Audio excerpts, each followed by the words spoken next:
तो दोस्तों आप सभी को पता है कि भारत बहुत ही जल्द अपनी नौसेना के लिए 26 राफेल लड़ाकू विमानों की खरीद करने वाला है और बहुत ही जल्द यानी कि आने वाले 4 से 6 महीने के अंदर ये पूरी डील ऑफिशियल होती हुई दिखाई देगी। और ऐसे में भारतीय नौसेना इन फाइटर जेट्स को बहुत ही जल्द अपने युद्ध पोतों पर तैनात करेगी। ऐसे में भारत फ्रांस के बीच में शुरुआती कनेक्शन बन चुके हैं और कई एक्सपर्ट्स का यहाँ पर मानना है कि अगले कुछ ही महीनों के अंदर ये डील हमें पूरी तरह से होती हुई दिखाई देगी। ऐसे में भारतीय नौसेना अब इन राफेल लड़ाकू विमानों को ऑपरेट करने के लिए मिसाइल की तलाश कर रही है, जिसमें अब यहाँ पर लेटेस्ट अपडेट निकल कर आ रहे हैं और बताया ये जा रहा है कि भारत अब मेटियोर और स्कैल्प मिसाइल को यहाँ पर यूज करेगी, जिसे लेकर भारतीय नौसेना न केवल इंटरेस्टेड है बल्कि काफी उत्साहित भी है। और ये मिसाइल पहले से ही भारतीय वायुसेना के पास मौजूद है और राफेल लड़ाकू विमानों के अंदर इसको इस्तेमाल किया जाता है और उनकी ताकत देखकर हर कोई हैरान है और इसी वजह से भारतीय नौसेना भी अपने राफेल एम पर मेटियोर और स्कैल्प मिसाइलों को यूज करना चाहती है।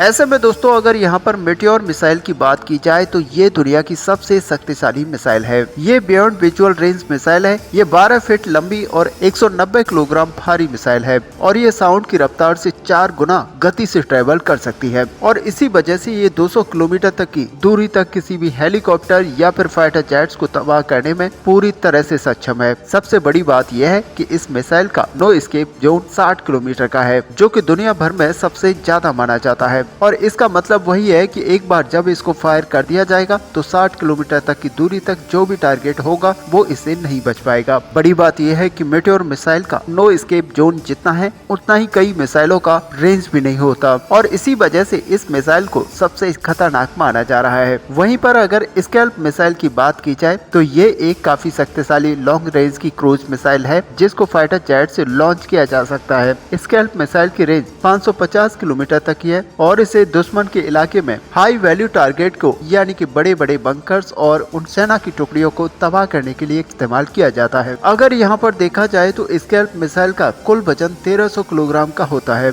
और ये 450 किलोग्राम तक विस्फोटक ले जाने में सक्षम है, जिसकी वजह से इसको हाई वैल्यू टारगेट को हिट करने के लिए माना जाता है। ऐसे में भारतीय नौसेना मेटियोर और स्कैल्प मिसाइल को एक कॉम्बिनेशन को राफेल एम के अंदर यूज करना चाहती है और सच मानिए कि भारतीय नौसेना इसके इस्तेमाल से हिंद महासागर के अंदर हवाई क्षेत्र को तो कंट्रोल करेगी ही, साथ ही हमारे राफेल लड़ाकू विमान इतने ज्यादा सक्षम होंगे कि किसी बड़े डिस्ट्रॉयर वारशिप को भी टारगेट यहाँ पर कर पाएंगे। ऐसे में राफेल लड़ाकू विमान हमारे एयरक्राफ्ट कैरियर से उड़ान भरने पर कई हजार किलोमीटर तक स्टैंड ऑफ डिफेंस यानी कि 200 किलोमीटर दूर से ही चीन के वारशिप को निशाना बना सकेंगे। और ऐसे में दोस्तों आपको बता दें कि जिस तरह से भारतीय नौसेना एक के बाद एक हथियारों को फ्रांस से खरीद रही है और जैसे ही ये राफेल की 65,000 करोड़ की डील फाइनल होगी तो बताया जा रहा है कि भारतीय वायुसेना भी यहाँ पर 114 लड़ाकू विमानों के MRF टेंडर के तहत राफेल लड़ाकू विमानों को खरीद सकती है। और यही वजह है कि फ्रांस भारत के साथ डिप्लोमेटिक लेवल पर लगातार बातचीत कर रहा है और हमें एक से बढ़कर एक ऑफर दे रहा है ताकि आने वाले समय के अंदर भारत 114 लड़ाकू विमानों के टेंडर के तहत राफेल लड़ाकू विमान को ही चुने।